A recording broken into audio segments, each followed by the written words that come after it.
monde et bienvenue dans cette nouvelle vidéo. Alors aujourd'hui je vous présente mon book haul du mois de septembre. Il y a pas mal de livres donc je ne pense pas que je vais rentrer vraiment dans les détails pour chacun d'entre eux. Surtout qu'il y en a certains qui font partie de ma pile à lire pour le Pumpkin Autumn Challenge. Certains dont je vous ai déjà parlé dans une de mes dernières vidéos bilan. Je vous laisserai aller regarder les bilans lecture au fur et à mesure. Donc le premier roman, il s'agit de Voix d'extinction, écrit par Sophie Hénaf et publié chez le Livre de Poche.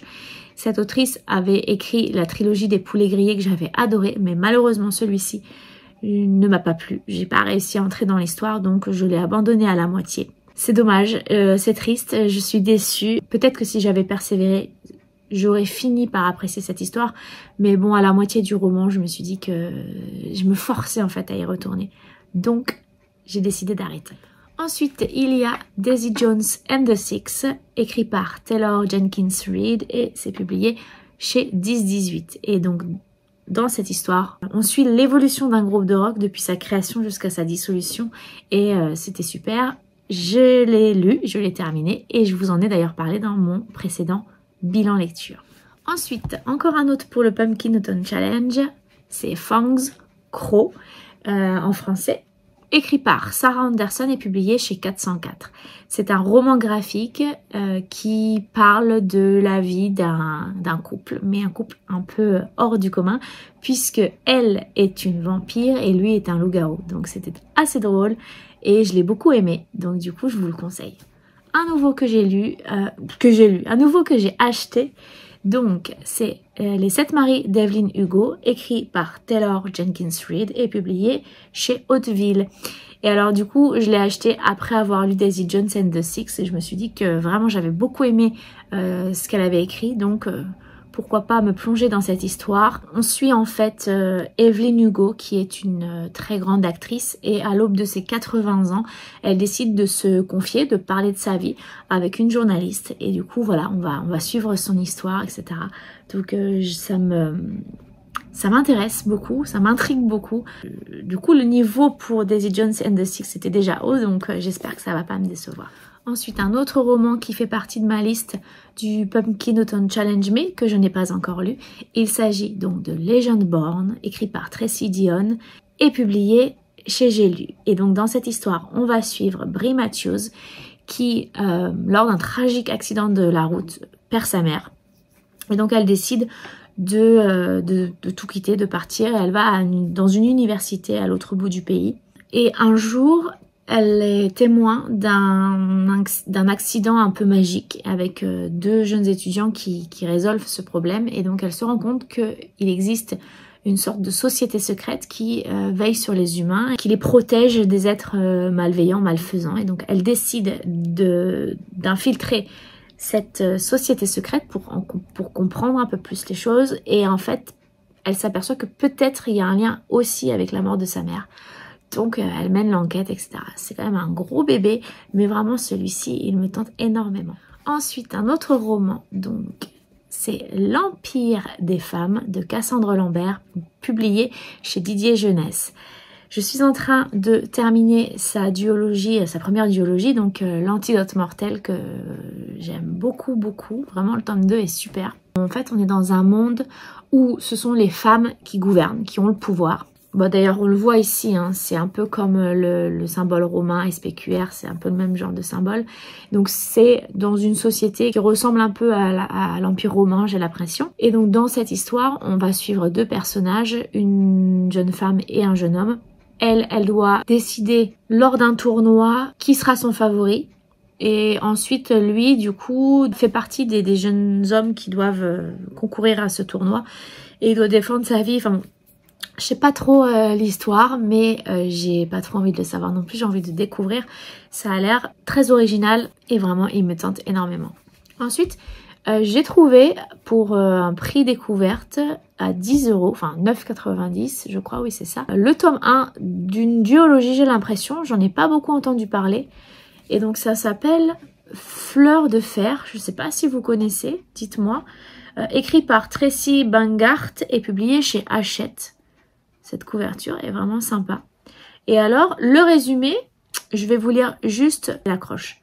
À Viridia, les femmes n'ont pas le droit de lire, pas non plus le droit de choisir leur mari, leur métier ni leur avenir, pas le droit d'avoir des idées. Donc ça a l'air d'être assez féministe, assez badass. Je ne sais pas du tout de quoi ça va parler à part ça. Mais ça m'intrigue beaucoup. Ah, ça s'appelle Grace and Fury en anglais. Alors ça par contre j'en ai déjà entendu parler un petit peu, mais je n'en sais pas plus. Je l'avais jamais vu en français, du moins. Je sais pas si c'est nouveau, je pense pas, parce que Prix Découverte, c'est qu'il a déjà dû être publié, j'imagine, puisqu'il y a le tome 2 aussi. Enfin je sais pas, si vous avez des infos, dites-le moi. Si vous l'avez lu, dites-le moi aussi. Il me tente beaucoup. Ensuite, un roman qui est paru donc au mois de septembre, La voleuse de ballons, écrit par Anissa Maroufou, j'imagine, et c'est publié chez Hugo dans leur collection Stardust. Et en fait, on va suivre Khadija qui a 16 ans et qui se retrouve à devoir se marier. Son père, en fait, décide de la marier. Mais elle ne veut pas, et donc du coup, elle décide de s'enfuir et elle vole un ballon, elle vole une montgolfière. Et ensuite, son voyage l'emmène, son périple l'emmène dans un endroit, elle atterrit sur une terre inconnue où elle rencontre un jeune homme qui s'appelle Jacob, et qui est souffleur de verre. Et du coup, ils vont devoir s'allier, de ce que je comprends, pour déjouer des pièges que vont leur tendre leurs ennemis, etc. Sauver leur peuple peut-être. Enfin voilà, c'est une histoire d'aventure. Je pense qu'il y aura une petite histoire d'amour aussi dedans. Mais voilà, ça a l'air, là encore, assez original, assez intéressant. Cette idée de montgolfière, moi, ça me plaît bien. Donc du coup, je le lirai prochainement. Ensuite, j'ai enfin acheté, parce que ça faisait un moment qu'il m'appelait plutôt. J'ai craqué pour Le Trône des 7 îles, écrit par Adaline Grace et publié chez De Saxus.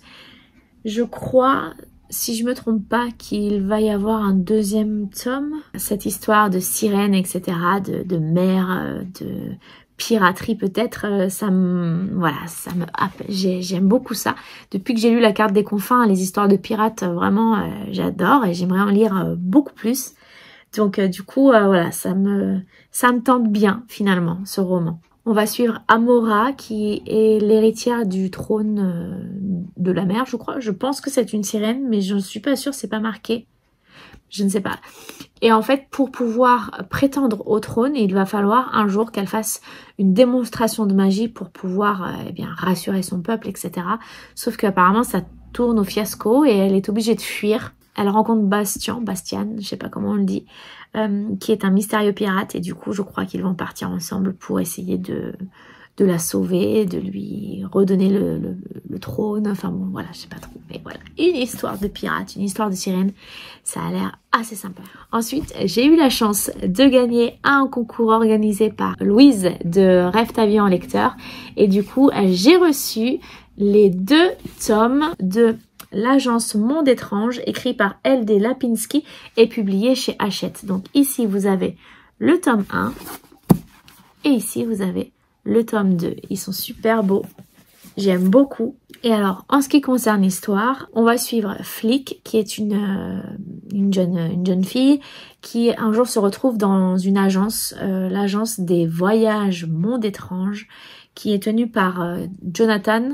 Et en fait, dans chaque valise qui est à l'intérieur de cette agence, eh bien, quand tu sautes dedans, ça t'emmène dans un autre monde. Et voilà, je pense qu'ils vont devoir partir à la recherche de quelque chose. Ils vont devoir coopérer. Enfin voilà, c'est un petit jeunesse qui a l'air vraiment super intéressant. Les couvertures sont magnifiques. Et je pense que l'histoire peut être pas mal. Ensuite, un que j'attendais avec impatience, et je pense que ça sera peut-être ma prochaine lecture. Je vais vous parler de pirates, je vais vous parler de jeunes filles, de mer, d'aventures, etc. Bon, de bateaux. Je pense que vous voyez de quoi je parle. C'est donc le tome 1 de Fables, écrit par Adrienne Young et publié chez Rajo. Regardez-moi cette beauté. J'adore. Avec le bateau dans le reflet de son œil. Enfin, vraiment, cette couverture est magnifique. Et on va suivre du coup Fable. Elle a été abandonnée par son père qui est un grand commerçant maritime sur une île. Il l'a abandonnée, voilà, débrouille-toi. Et pour survivre, eh bien, elle va pêcher des perles ou ce genre de choses pour les revendre.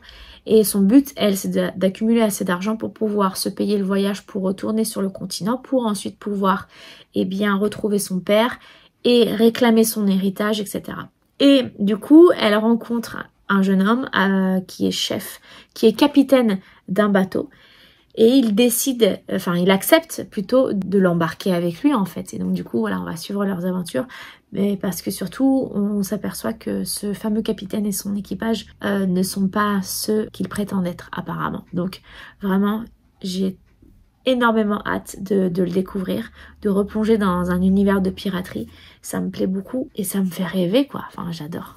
Ensuite, j'ai acheté également le dernier C.S. Pacat, donc Dark Rise, écrit, je l'ai déjà dit, par C.S. Pacat, et publié chez Big Bang. Alors, j'ai lu le premier tome de Prince Captif pour le Pumpkin Autumn Challenge. Je vous en ai parlé dans mon bilan, je ne vais pas développer là. Donc, je pense que je lirai le 2 et le 3 donc pour terminer cette trilogie avant d'entamer celui-ci, mais j'ai eu beaucoup de très bons échos sur celui-là. Il a l'air vraiment super intéressant. On va suivre ce jeune homme qui s'appelle Will, qui est pourchassé par des hommes un peu étranges qui ont tué sa mère. C'est ça, qui ont tué sa mère. Et il s'aperçoit qu'il fait partie, enfin qu'il doit faire partie des stewards, qui sont des personnes qui doivent protéger à tout prix l'humanité du retour du roi obscur. Donc j'imagine qu'il y a plein de magie là-dedans, voilà. Et donc du coup, il va suivre un entraînement très très rigoureux, etc. pour devenir steward et aider. Et en fait, je crois qu'il s'aperçoit aussi également qu'il n'y a que lui qui apparemment doit pouvoir battre ce roi obscur. Enfin, il y a une histoire de ce genre. Ça doit être peut-être l'élu de quelque chose, je ne sais pas. Mais vraiment, ça a l'air très sympa. Ça a l'air très intense, ça a l'air d'être un monde assez complexe. Je ne sais pas si c'est un one-shot ou pas, mais vraiment, je pense qu'on peut passer un très bon moment de lecture avec celui-ci. Pour terminer, je vous présente un petit bijou, encore une fois, que j'ai hâte de lire, mais je pense que je vais attendre encore un petit peu, peut-être vers le 20 octobre, je le lirai, parce que le 3e et dernier tome sort en novembre. Je n'ai plus la date exacte en tête, mais voilà, j'ai hâte, absolument hâte. Et donc il s'agit du tome 2 de Magic Charlie que j'ai intégré dans ma palle pour le Pumpkin Autumn Challenge. Il s'appelle Bienvenue à Saint-Fouettard, c'est écrit par Audrey Alouette et c'est publié chez Gallimard Jeunesse. Audrey Alouette, je pense que elle fait partie maintenant de mes auteurs favoris en fait. J'adore sa plume, j'adore son humour, j'adore son univers, enfin ouais, c'est incroyable. C'est un roman jeunesse, mais comme je vous l'avais dit pour le tome 1, qui ne prend pas les enfants pour des idiots en fait. Et c'est vraiment très très fort.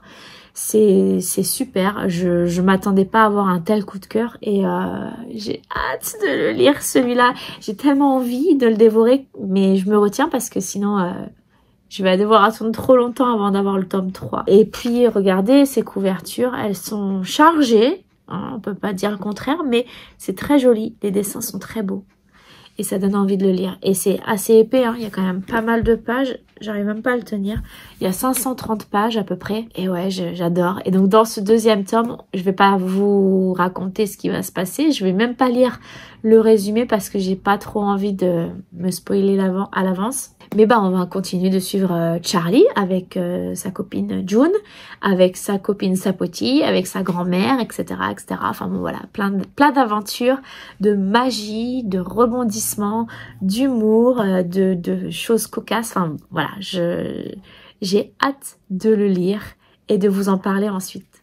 Ça y est, mon book haul du mois de septembre est terminé. J'espère que je n'ai rien oublié. J'ai peut-être acheté un livre en e-book, mais je ne sais pas. Ah si, j'ai acheté The Love Hypothesis, donc qui fait partie également de ma palle pour le Pumpkin Autumn Challenge et que j'ai lu, dont je vous ai parlé dans mon dernier bilan lecture. Voilà, je crois que c'est tout maintenant, je n'ai rien oublié. J'espère que cette vidéo vous aura plu. N'hésitez pas à me donner vos avis pour les différents romans dont je vous ai parlé à l'instant. Et puis, n'hésitez pas à mettre un petit pouce bleu et à vous abonner à ma chaîne si ça n'est pas déjà fait. Et puis, je vous souhaite de passer une très belle journée, de faire de très belles découvertes livresques. Et puis, je vous dis à bientôt pour une prochaine vidéo. Ciao!